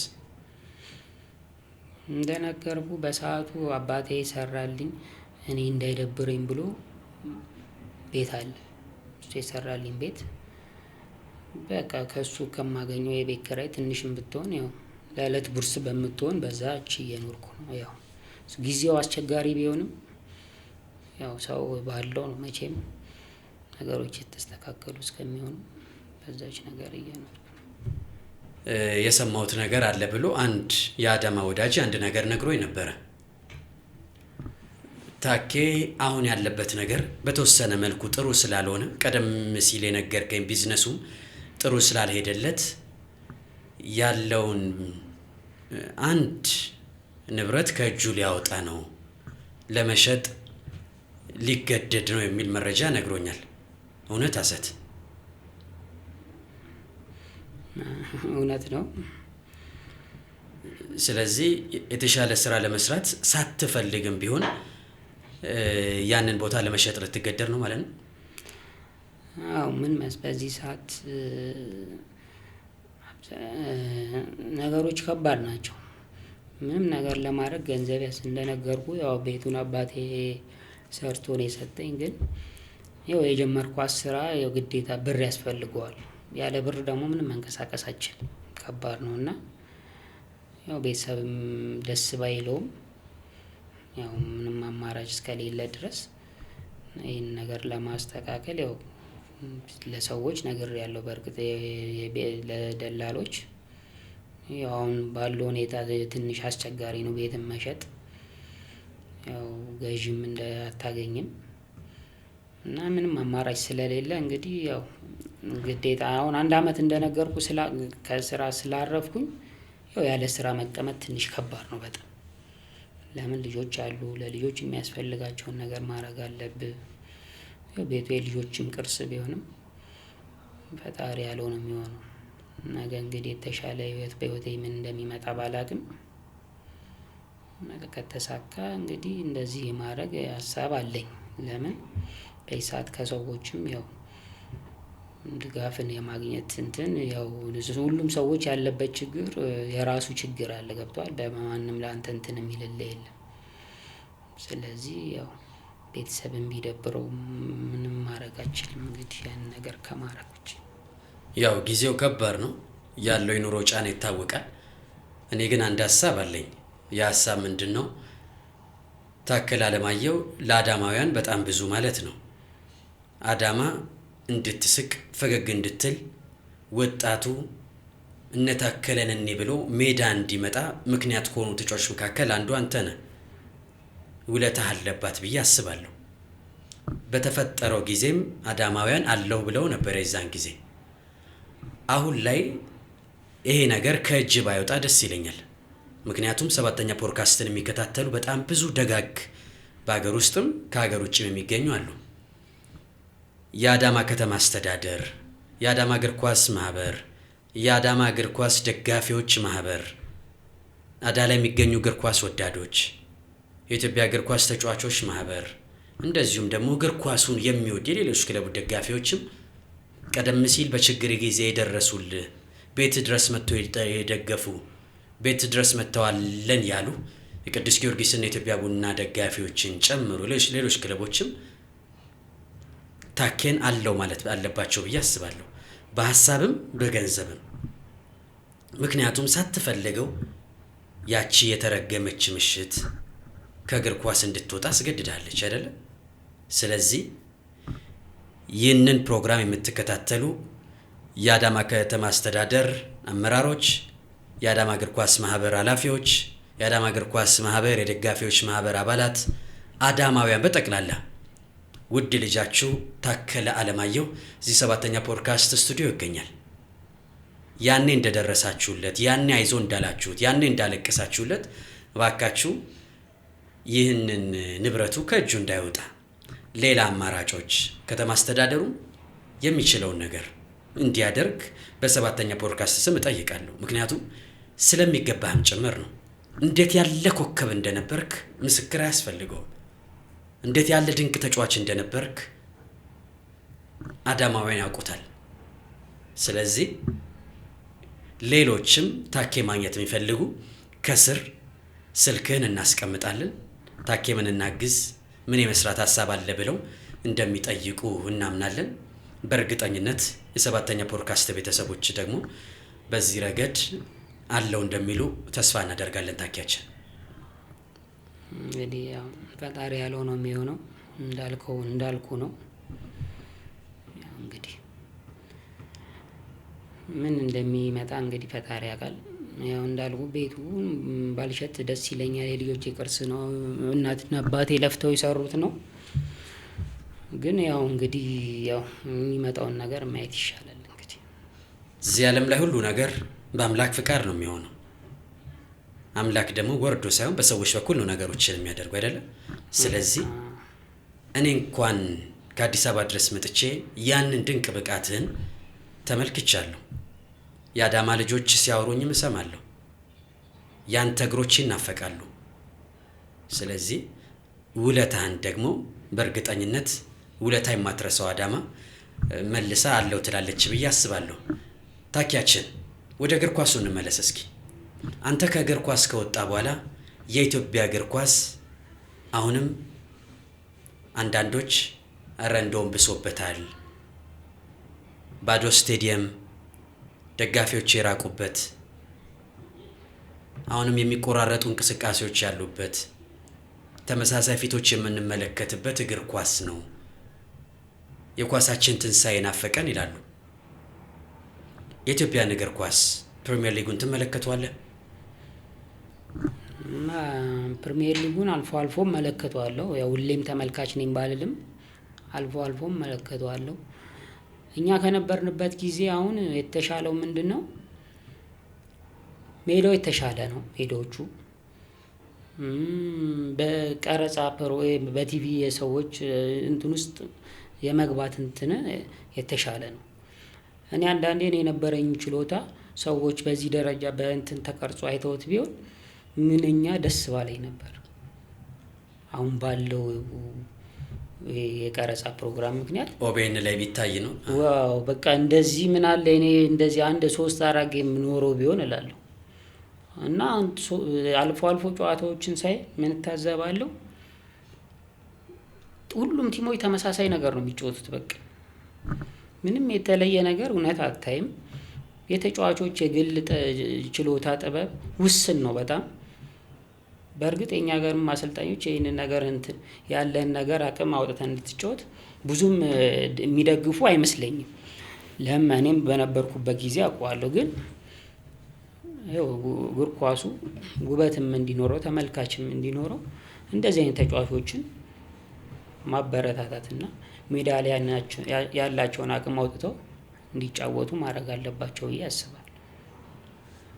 እዚህ የሚመጡ እንግዶች ታኬ ስለ እግር ኳሳዊ ሙስናም ሀሳባቸውን ሲያነሱ ሰምታል ብዬ አስባለሁ።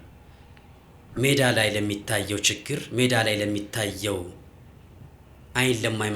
አይን ለማይማርካቸው ትልቁ መነሻ ቢሮ ውስጥ የሚደረገው የጥቅም ትስስሩ ተጫዋችን በብቃት በአቅሙ ከማሰለፍ ይልቅ ብዙ መነካካቶች አሉ። የኳስ ቅብብሉ ከገንዘብ ቅብብሉ ያነሰ ነው ብሎም የሚሞግቱ ሀሳብ የሚሰጡ ሰዎች አሉ።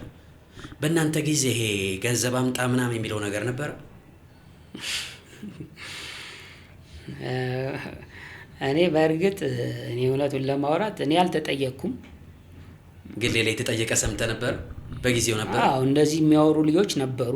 እውነት ለማውራት ነበሩ። በእርግጥ ቲም ውስጥም ነበሩ፣ ከቲም ውጭም ሰማለሁ እንደዚህ አይነት ነገሮች እንደነበሩ።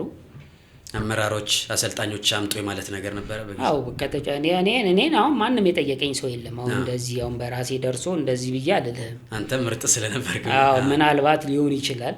ሌሎቹስ? ግን ሌሎቹ አንዳንድ ሰዎች እንዲህ ሲያወሩ ሰማለሁ። ማን አለን ነበር የሚሉት? በቃ በብዙ ክለቦች ያለ ይሄ ከሁሉም ክለቦች ውስጥ ያለ ነገር ነው። መቼም ምናልባት ለተጫዋቾች ይጥቀም አይጥቀም ባላቅም ሁሉም ክለቦች ውስጥ ያለ አሰራር ነው ብዬ ነው የማስበው። በዚህ ሰዓት ሆነ ከዛም ጊዜ ጀምሮ የነበረ ነው። ሁሉም ክለቦች ውስጥ ያለ አሰራር ነው ብዬ አስባለሁ። ማኖ ካላስነካ አትገባም። እውነት ነው፣ የትም አትገባም። እንደ ተጫዋች ግን አያምም? ተጫዋችን በዚህ ልክ ገንዘብ ተቀባብሎ እግር ኳሱን በዚህ ልክ ማቀጨጩ እንደ አንድ ኮከብ ተጫዋች ምን ይሰማሃል? እኔን እውነት በሰዓቱ ቢጠይቁኝ ነበር እኔ የምር ልጣላ የምችል ነበር። አይደለም በእኔ በግሌ ማለት እንደዚህ አምጣ ቢሉኝ ልጣላ ነበር። ግን እኔን አልጠየቁኝም። ግን ደግሞ ስፖርተኛውም አማራጭ የለውም። የግድ ህይወቱን ለመቀጠል ለህይወቱን ለመቀጠል ምንም አማራጭ የለውም ይሄን ነገር ከማድረግ። ምናልባት በዚህ ጉዳይ ላይ የተሻለ እውቀት ያላቸው ሰዎች ቢያወሩበት የተሻለ ነው እንጂ በጣም ከባድ ለተጫዋች የተጫዋችን እንትን በብዙ ነገር ይጎዳል። አሁን ወደ ምርጫ ጣቢያ ልንሄድ ነው። ላስመርጥህ ነው። የተጫዋቾች ምርጫ፣ አንድ ከአዳማ አንድ ደግሞ በአጠቃላይ ከሀገሪቱ። ስለዚህ ምርጥ የአዳማ ኳሰኛ፣ በቃ አዳማ እንደሱ አይነት ኳስ የሚችል ተጫዋች አይታ አታውቅም የምትለው አንድ ተጫዋች፣ የአዳማ ልጅ ኳስ ይችላል፣ እሱ አንደኛ ነው። አሁን ካሉትም የአዳማ ልጅ አሁን ከሚጫወቱትም የእናንተ ባችም ከእናንተ በፊትም በሱ ልክ አዳማ አሁን ካሉት ምረጥ ካልከኝ ከናን ማርክነን እመርጣለሁ። ከናን ማርክነን። እንደ ሀገር በአጠቃላይ ደግሞ ማንን? እንደ ሀገር በጣም የምወደው ሽመልስ በቀለ፣ በረከት አዲሱ። ሁለት አረካቸው፣ ሽመልስ በቀለ፣ በረከት አዲሱ። ካነሳው አይቀር በረከት አዲሱ ግን እንዴት ያለ አጥቂ ነበር! ምናልባት እኔ ከበረከት ጋር 2 ዓመት ተጫውቻለሁ። ከሌላም አጥቂዎች ጋር አገሪቷ ውስጥ ካሉ አጥቂዎች የተሻሉ አጥቂዎች ጋርም ተጫውቻለሁ። ግን እኔ በረከት የመጀመሪያ ምርጫዬ ነው። ይችላል በቃ ኳስ አንዳንዴ እቺ ሀገር ወይ የሆነ በኳሱም ተረግማለች እንዴ እላለሁ። ለምን መሰለ አሁን እንደ በረከት አይነት አዲሱ አይነት ተጫዋቾች ራሳቸውን በቃ በፈጣሪ ብሎ ወይ በማውን መንገድ ሳይሄዱ በትክክለኛው መንገድ ተጉዞ ቢሆን እውነት ለመናገር ለዚች ሀገር ለየት ያለ አሁን ካለንበት ደረጃ የተሻለ ነገር ያመጣሉ ብዬ አስባለሁ። በጣም አቅም እኔ በሱ ደረጃ እኔ አላየሁም። በቃ ያን የመሰለ ችሎታ ያን የመሰለ አቅም አሁን ጥሩ ባልሆነ የህይወት መስመር ውስጥ ሲገኝ ስሜቱ ከባድ ነው ብዬ አስባለሁ። እንዴ በጣም አንዳንዴ ሰዎች በቃ አንዳንዴ ለራሳችን የሚሆነን ነገር ካለማወቅ የሚሆን አሁን እኔ እንደዚህ ሰዎችን እንደዚህ የመምከር ድፍረቱም አቅሙም ባይኖረኝም አንዳንዴ በቃ አሁን ያለው ትውልድ ብዙ ነገር ከኛም ተምሮ ምክንያቱም ችሎታ ስላለ ብቻ ምንም የምታመጣው ነገር የለም። ራስን መጠበቅ አለብን። እግር ኳሱ ግዴታ ነው። ራስን መጠበቅ ካልቻልክ ምንም ችሎታው ቢኖር ዋጋ ነው የሚያሳጣክ። ምርጥ አጥቂ የአዳማ ምርጥ አጥቂ የምትለው ስማን ነው? የአዳማ ልጅ ሆኖ ጨራሽ አጥቂ የአዳማ ልጅ ሆኖ ያው ብርሃኑ ቃሲም የአዳማ ልጅ ባትሆንም እንደ አዳማ ልጅ ትቆጠራለች፣ ወይ ደግሞ መስፍን ትንሼ። ስለዚህ መስፍን ትንሼ ወይ ብርሃኑ ቃሲም። ብርሃኑ ያው የአዳማ ልጅ ያው ሰው በአዳማ ልጅ ነው ባትሆንም ግን የአዳማ ልጅ እንደሆነ ያው ብርሃኑ ግን ያው በአዳማ ደጋፊዎችም በችሎታ ትልቅ ተጫዋች ነች። ታኪያችን ያንተ የህይወት መንገድ ለበርካታ ወጣቶች ለበርካታ ታዳጊዎች ትልቅ መጽሐፍ ነው ብዬ አስባለሁ። ይህንን ፕሮግራም ለሚከታተሉ ወጣቶች፣ ይህንን ፕሮግራም ለሚከታተሉ ታዳጊ ተጫዋቾች እስኪ አንድ ወርቃማ ምክር፣ አንዲት ቅጽበት የህይወትን መንገድ ልትቀይር እንደምትችል ካንተ ውጪ ምሳሌ ይኖራል ብዬ አላስብም በኢትዮጵያ እግር ኳስ ውስጥ። እባክህን በገንዘብ የማይተመነውን አንድ ወርቃማ ምክርን ለታዳጊዎች ለወጣቶች አካፍልልኝ እስኪ። በእርግጥ የኔ የህይወት ታሪክ በብዙ ቲሞች ውስጥም እንደ ምሳሌነት ይጠቀሳል። የሆነ ነገር ተጫዋቾች ባረጉ ቁጥር ታከለን አትየውም ይባላል። ምናልባት እኔ ያው ይጠቅማቸዋል ብዬ የማስበው ተጫዋቾች ያለችን ጊዜ አጭር ነች እና እግር ኳሱ ብቻ የሚፈልገውን ነገር ውስጥ ጊዜ ማሳለፍ፣ እግር ኳሱ ብቻ የሚፈልገው ነገር ውስጥ ትኩረት ማድረግ፣ ከዛ ውጪ ውስጥ ማለት አንዳንድ ነገሮች በትንሹ ነው የሚጀምሩት። ገብቷል? ሁላችንም መጥፎ ሆነን አይደለም የተፈጠረ፣ በትንሽ ነገር ነው የሚጀምሩት። ህይወታችን ወደ አልተፈለገ ነገር መሄድ የሚጀምሩት ከትንሹ ተነስተው ነው እና ተጫዋቾች ትንሹ ነገር ውስጥ መግባት የለባቸውም ብዬ ነው የማስበው። አሁን ላሉት ተጫዋቾች ምናልባት ሊጠቅም ይችላል። ትኩረታቸውን ስራቸው ላይ ብቻ ማድረግ። እኛ በሰዓቱ የምናደርገው ጥቃቅን ስህተቶች ወዳልተፈለገ አቅጣጫ እየወሰዱን መጡ።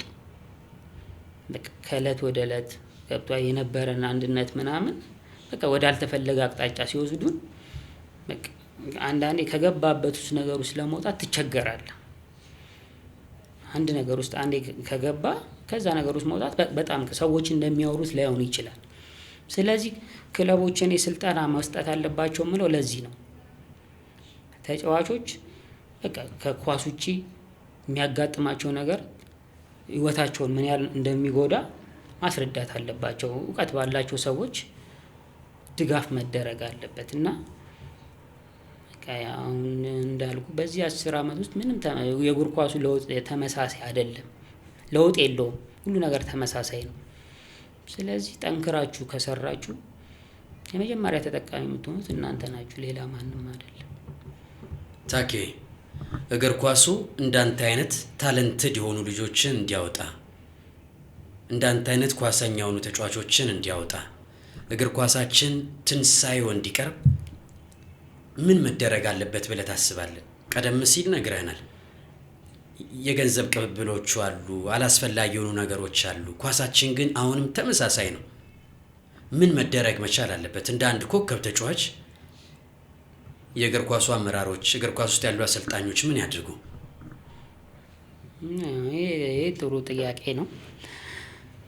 ምንም ጥርጥር የሌለው ነገር ድጋሚ ማሰብ አለባቸው ብዬ የማላስበው ነገር ታዳጊዎች ላይ ነው መስራት ያለባቸው። ምንም በቃ እኛ ሀገር እንደነገርኩ ሁላችንም በቃ በአጋጣሚ ነው ኳስ ተጫዋች የምንሆነው። ማንም መሰረታዊ ነገር ወስዶ የሚሆን የለም። በሰፈር ውስጥ በአጋጣሚ እንጫወታለን።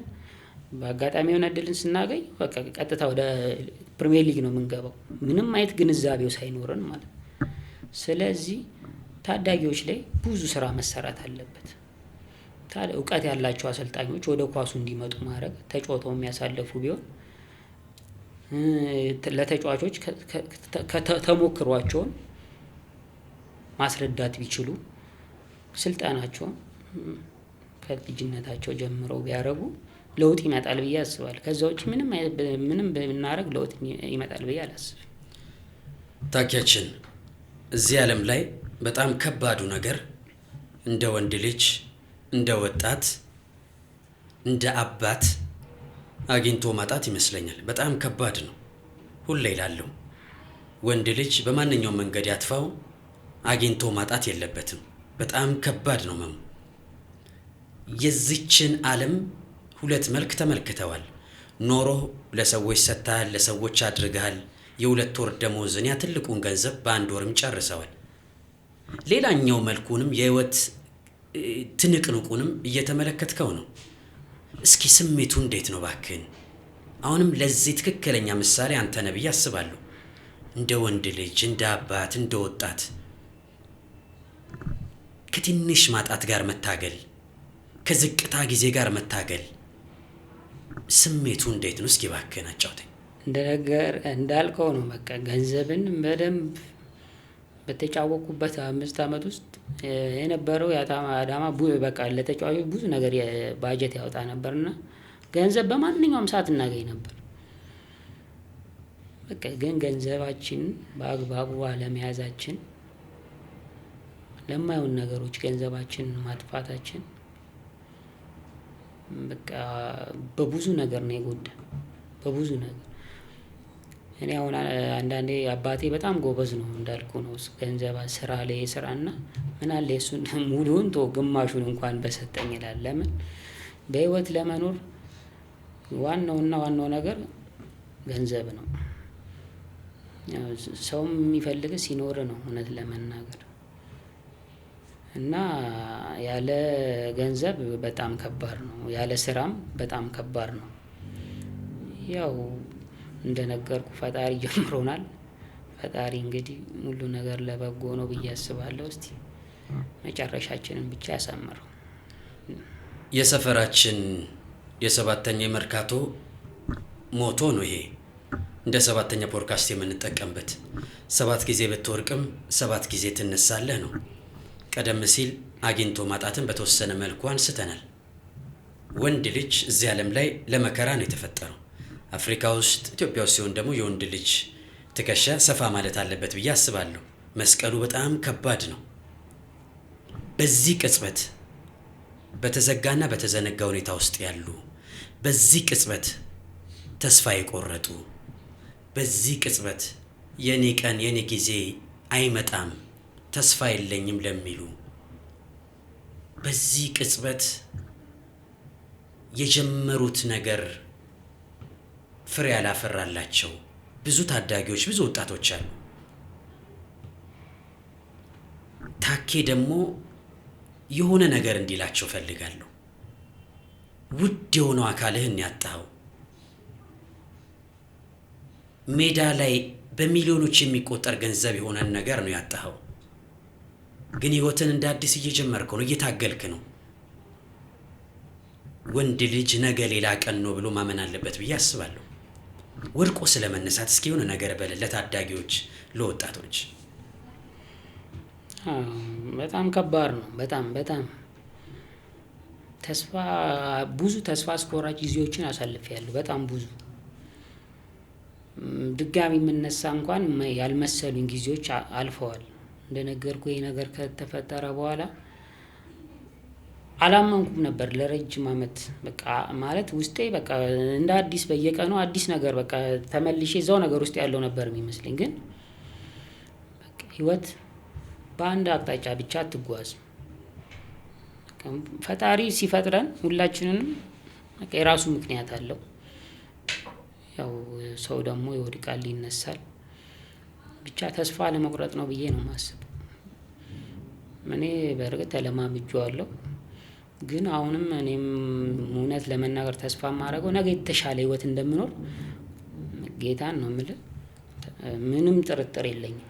ምንም ለምን በዚህ ሁኔታ ነገሮች ይበላሻሉ፣ ይስተካከላሉ፣ ይስተካከላሉ። ብቻ ፈጣሪ እስካሁን በጤና ማቆየቱ ትልቅ ነገር ነው። ታኬ፣ ያ አደጋ ከተፈጠረ በኋላ ወደ ራስ እስክትመለስ ድረስ በዛ ከባዱ ጊዜ ግን መጠጥ ውስጥ ብርጭቆ ውስጥ ለመደበቅ እስክትወሰን ጊዜ ግን ተስፋ ቆርጠህ ታውቃለህ? የእውነት እስኪ ተስፋ የቆረጥክባቸው ቀናቶች ምንድን ነው የሆነው ያልክበት? እውነት ነገ ይነጋሉ ያልክበት በጣም አስቸጋሪ ምሽቶች ነበሩ ታኬ? በጣም ሁሌ ነው በቃ ችግሮች የነበሩት። ማለት የመጀመሪያ ጸቤ የነበረው እንደውም ከፈጣሪ ጋር ነው። በቃ ምን አድርጌ ይሄ ነው ምንድነው?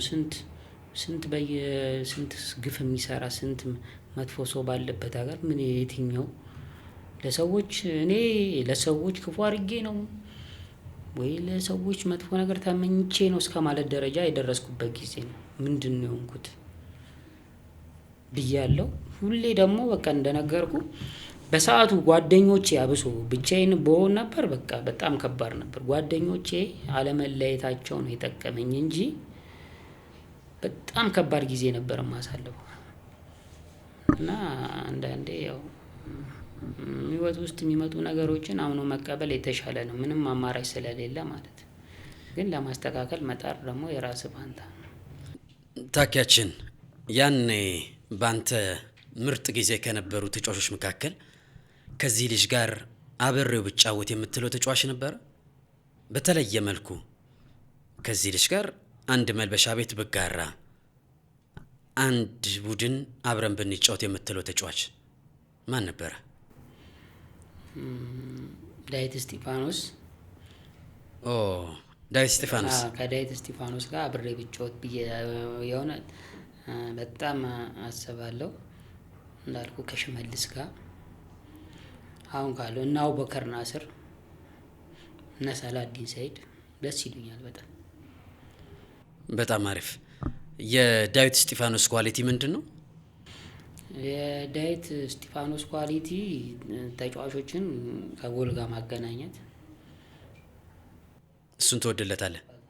የሽመልስ በቀለንስ ምኑን ትወድለት ነበር? የሽመልስ በቀለ ድሪብሉን ወድለታለሁ። ሜዳ ላይ የሚያደርገውን እንቅስቃሴ ወድለታለሁ። አቡበከርና ሰላዲን የመረብ ጌታ ስለሆኑ እነሱ ደግሞ ጨራሽ አጥቂ ስለሆኑ በጣም ጥሩ ተጫዋቾች ናቸው። ታኪያችን ወደ ማሳረጊያ ሀሳቦች እየመጣን ነው። ስለ ህልም አውራን እስኪ። በቀጣይ ታከለ አለማየሁ በየትኛው የህይወት መስመር ውስጥ እንጠብቀው? ወደ እግር ኳሱ የመመለስ ሀሳብ አለ? የኮቺንግ ምናምን ያለን አቅም ለታዳጊዎች የማሳየት ወይስ ደግሞ ቀደም ሲል ተመልካቾቻችንን ቃል እንዳስገባ ነው የሆነ ነገር ከተደረገ በኋላ የጀመርከውን የንግድ ህይወት ያቋረጥከውን የንግድ ህይወት የመቀጠል ህልም ምንድን ነው ከዚህ በኋላ? ከዚህ በኋላ የማስበው ምን መሰለ፣ ስራና ወደ ስራ መመለስ ነው። በኮቹም ሊሆን ይችላል። ያው ኮች ለመሆን ብዙ ነገር ማድረግ አለ። ስልጠናውን ኮርሶቹን መውሰድ አለብህ። ንግዱንም ቢሆን ያው ንግዱ ያው የንግዱን ህይወት ስላላወቅኩት ነበረ። ንግዱ ውስጥ ከገባሁ በኋላ ያው እንደነገሩ ስራዎች ውስጥ ገንዘብ አያያዝ ምናምን ብዙ ነገር ወሳኝ ነው። ከነሱም ብዙ ነው የተማርከው ነገር ስላለ ንግዱንም ብሰራ ደስ ይለኛል። ብቻ እኔ ዞር ስራ በቃ ስራ ማለት ሙሉ ለቤተሰብ የሚያስፈልገውን ነገር ማድረግ የምችለው ስትሰራ ነው። አሁንም ተመሳሳይ ህይወት ነው ውስጥ ያለው ማለት በቃ ትበላለህ፣ ትተኛለህ፣ ምንም እንትን ነገር የለውም። ያው የሰው ልጅ ደግሞ ግዴታ መስራት አለበት። ወደዚያ ህይወት ብመለስ ደስ ይለኛል። በተለየ መልኩ የምትወደው ዓመት በዓል የትኛውን ነው? በጣም የምወደው ዓመት በዓል ጥምቀት ነው። ጥምቀት? አዎ፣ የጥምቀት በዓል በጣም የምወደው ዓመት በዓል ነው። በአደባባይ ከሚከበሩ በዓላት መካከል አንደኛው ጥምቀት ነው። የተለየ ምክንያት አለ? ምክንያት ምንድን ነው? እንዲሁ መውደድ ነው ወይስ? በቃ በክርስቲያኑ ተሰብስቦ የሚያሳልፈው በዓል ስለሆነ በዛ ምክንያት እወደዋለሁ። ውጪ ላይ ያለው ቫይብ ስሜቱ ምናምን ታቦት መሸኘቱ የዘመሩ መሄዱ ከብዙ ሰዎች ጋር የጠፋብህንም ሰዎች የምታገኝበት በዓል ነው። ናዝሬት ላይ አዳማ ላይ በደንብ ነው የሚከበረው? አዎ በደንብ። ስለዚህ ከወዲሁ ለገና በዓል እንኳን አደረሳችሁ ማለት የምትፈልጋቸው ሰዎች ካሉ፣ በዛ ከባድ ጊዜ የሚደረሱሉ ሰዎች ካሉ ሚዲያ ላይ ከመጣህ አይቀር የምስጋና ቃላቶችን ማንሳት ትችላለህ። በመጀመሪያ የማመሰግነው እግዚአብሔርን ነው። እንግዲህ ከዛ ሁላ ነገር አውጥቶ ያው አሁንም እንደ ሰው አቁሞ እያኖረን ነው። እግዚአብሔር ይመስገን። ከዛ በመቀጠል ቤተሰቦቼን እናትና አባቴን በጣም ነው የማመሰግነው። እውነት በችግሬም በደስታዬም በሀዘኔም አንድ ቀን እንዳይከፋኝ ከጎኔ ሆነው እስካሁን ድረስ ያሉት ቤተሰቦቼ ናቸው። ቤተሰቦቼን በጣም አመሰግናለሁ። ጓደኞቼን በብዙ ነገር አብረውኛል፣ ይደግፉኛል። አይዞህ ይሄ ጊዜም ያልፋል ይሉኛል እና እነኝን ማመስገን እፈልጋለሁ። ታኪያችን ጥሬን አክብረህ ከአዳማ ድረስ በቀጥታ እዚህ 7ኛ ስቱዲዮ ተገኝተህ የተፈጠረውን ነገር ለተመልካቾቻችን እግር ኳሳዊ ሀሳቦችንም ከህይወት የተቀዱ ሀሳቦችንም ስላደረስከን የእውነት ከሽንገላ በጸዳ አንደበት የእውነት እግዚአብሔር ያክብርልኝ፣ ክብረት ይስጥልኝ ማለት ፈልጋለሁ። በመጨረሻም የምትለው ነገር ካለ እባክህን። መጨረሻም አንተን በጣም አመሰግናለሁ። እንደነገርኩ የኔ የህይወት ተሞክሮ ለብዙ ወጣቶች ይጠቅማል ብለህ አስበህ፣ እኔም አስብ ነበረ በዚህ ደረጃ እንደዚህ ብናገር ለብዙ ልጆች ትምህርት ይሆናል ብዬ አስብ ነበር እና ይህንን ነገር አውቀ እንግዳ ስላረከኝ በጣም አመሰግናለሁ። ታኬ በድጋሚ እኔም ከልብ አድርጌ አመሰግናለሁ። በቀጣይ ቀደም ሲል ያነሳነው ሀሳብ አለ። ነገሮች ተስተካክለው ቀደም ሲል አደራ ያልናቸው አካላት የሚገባው ነገር ሁሉ አድርገው በክፍል 2 ከታኬ ጋር እዚህ 7ኛ ስቱዲዮ እንደምንገናኝ ተስፋ አደርጋለሁ። በመጨረሻም አንድ አገር አሜሪካ የሚኖር ወዳጃችን በኃይሉ ግርማ ማናዬ የቀድሞ ኮከብ ተጫዋች ነው። የኢትዮጵያ እግር ኳስን የሚያውቁ በኃይም በደንብ ያውቁታል። ለበዓል ለገና ብሎ ታኬን እንኳን አደረሰ በሚል የሆነች ነገር ልኮልናል። ስለዚህ መልእክቱን እናደርሳለን ማለት ነው። በጣም አመሰግናለሁ ባይሉ። በጣም አሪፍ። በቀጣይ ነገሮች ተስተካክለው በድጋሚ እንደምንገናኝ ተስፋ አደርጋለሁ። ታኪያችን እግዚአብሔር ያክብርልኝ፣ ክብረት ይስጥልኝ። ክብሯትና ክብሯን ይህ 7ኛ ፖድካስት ነው። የዛሬው እንግዳችን ያ ፈጣኑ የመስመር ተጫዋች፣ ያ ኳስን በፈለገው መልኩ ማናገር የሚችለው ተጫዋች፣ ያ የአዳማ ሕፃናትና ታዳጊዎች እሱን መሆን ነው የምንፈልገው የሚሉት ኮከቡ ተጫዋች ታከለ አለማየሁ የዛሬ እንግዳችን ነበር። ቆይታችን እንደወደዳችሁ ተስፋ አደርጋለሁ። ይህንን ፕሮግራም ሰብስክራይብ፣ ላይክ እያደረጋችሁ እንድትከታተሉ ቤተሰብነታችን እንዲበዛ በታላቅ አክብሮት እጠይቃለሁ። በቀጣይ ከሌላ እንግዳ ጋር እስክንገናኝ በያላችሁበት ጤና ይስጥልን። ቻው ቻው።